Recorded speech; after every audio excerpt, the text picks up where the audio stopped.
ချစ်ဆိုတာပိုအရေးကြီးသလားဒါမှမဟုတ်လိုက်ဖက်ညီမှုကပိုအရေးကြီးသလားဒီကာတွန်းလေးကိုကြည့်ပြီးသွားရင်တော့အသင်အဖြေရှာတွေ့နိုင်ပါလိမ့်မယ်ဝင်ရွှန်းဝုံမလေးတစ်ကောင်ဟာဝုံညူကြီးတစ်ကောင်ကိုချစ်ပြီးတွားခဲ့ပါတယ်သူတို့ဟာအခက်ခဲအသားစီးများစွာကိုကြော်ဖြတ်ပြီးနောက်ဆုံးမှာတော့လက်ထပ်ထိမ်းများလိုက်ကြတယ်ဒါပေမဲ့မင်္ဂလာဦးညမှာတင်ဝုံညူကြီးဟာဝင်ရွှန်းဝုံမလေးရဲ့ရင်ခွင်ထဲမှာရုတ်တရက်လဲကျသွားခဲ့ပါတယ်တကယ်တော့ဒီနေ့ဟာဝုံညူကြီးရဲ့စောင်းခွေရမယ့်ရက်ဖြစ်နေခဲ့တာပါချိုမြေတဲ့ငကူတူကဘာလေးကိုပိုင်ဆိုင်ရတော့မယ်လို့ထင်ကြခဲ့ကြပြီတကယ်တမ်းမှာတော့ဝင်ရွှန်းဝုံမလေးခင်ဗျာအထီးကျန်စွာကြံရခဲ့ရပါတယ်မျက်စိတမိတ်အတွင်းမှာပဲခရစ်စမတ်ညကိုရောက်လာခဲ့ပါတယ်ဝင်ရွှန်းဝုံမလေးကခင်မွန်းတဲ့ဝုံညူကြီးအတွက်တေချာပြင်ဆင်ထားတဲ့လက်ဆောင်ကိုပေးခဲ့ပေမဲ့ဝုံညူကြီးကတော့တရှူရှူနဲ့အိမ်မော်ချနေတော့ပါပဲအိမ်နေရင်ခေါင်းနဲ့တိုက်မိပြီးလက်ဆောင်ဘူးတောင်ပျက်စီးသွားခဲ့ပါတယ်ဝင်ရွှန်းဝုံမလေးရဲ့စိတ်ထဲမှာတော့ဝမ်းနဲ့စိတ်ပြတ်မှုတွေဖြစ်ပေါ်လာရပါတယ်မကြာခင်မှာပဲနေ့တကူညကိုရောက်ရှိလာခဲ့ပါတယ်ခင်မွန်းနဲ့အတူပထမဆုံးအချိန်ဖြတ်တန်းရမယ့်နေ့တကူညလေးပါဝင်ရွှန်းဝုံမလေးကအမတ်တရားလေးတစ်ခုဖန်တီးချင်တာကြောင့်ခင်မွန်းနဲ့အတူခွက်ချင်းတိုက်ဖို့လုပ်ပေမဲ့အိမ်မော်ချနေတဲ့ဝုံညူကြီးကြောင့်သူမရဲ့မျောလင်းချက်လေးဟာတဲတဲ့ရည်သွဖြစ်ခဲ့ရပြန်ပါတယ်မင်္ဂလာဆောင်ပြီးနောက်ရောက်လာတဲ့ချစ်သူများနေ့မှာတော့ဝင်ရွှန်းဝုံမလေးဟာအခန်းထဲမှာနင်းစီပန်းပွင့်လေးတွေခင်းပြီးတေချာပြင်ဆင်ထားပါတယ်ခင်မွန်းနဲ့ဝုံညူကြီးနဲ့အတူပျော်ပျော်ရွှင်ရွှင်ဖြတ်တန်းချင်ပေမဲ့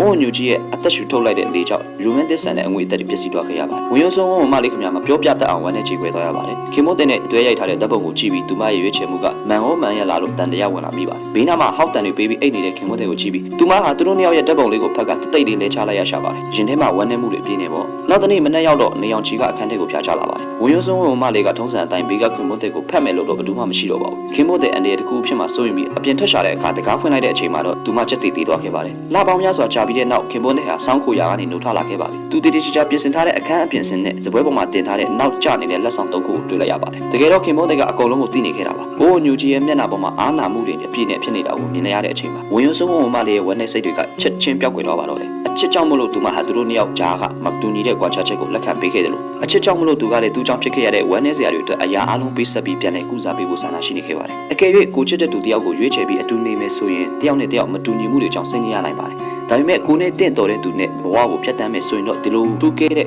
ပျော်ရွှင်မှုမျိုးကိုဘယ်တော့မှခံစားမှာမဟုတ်ပါဘူးဒါကြောင့်လိုက်ဖက်ညီမှုနဲ့ချစ်မြတ်နိုးမှုတကယ်တမ်းကျတော့ဘယ်ရာကပိုအရေးကြီးတယ်လို့ထင်ပါတယ်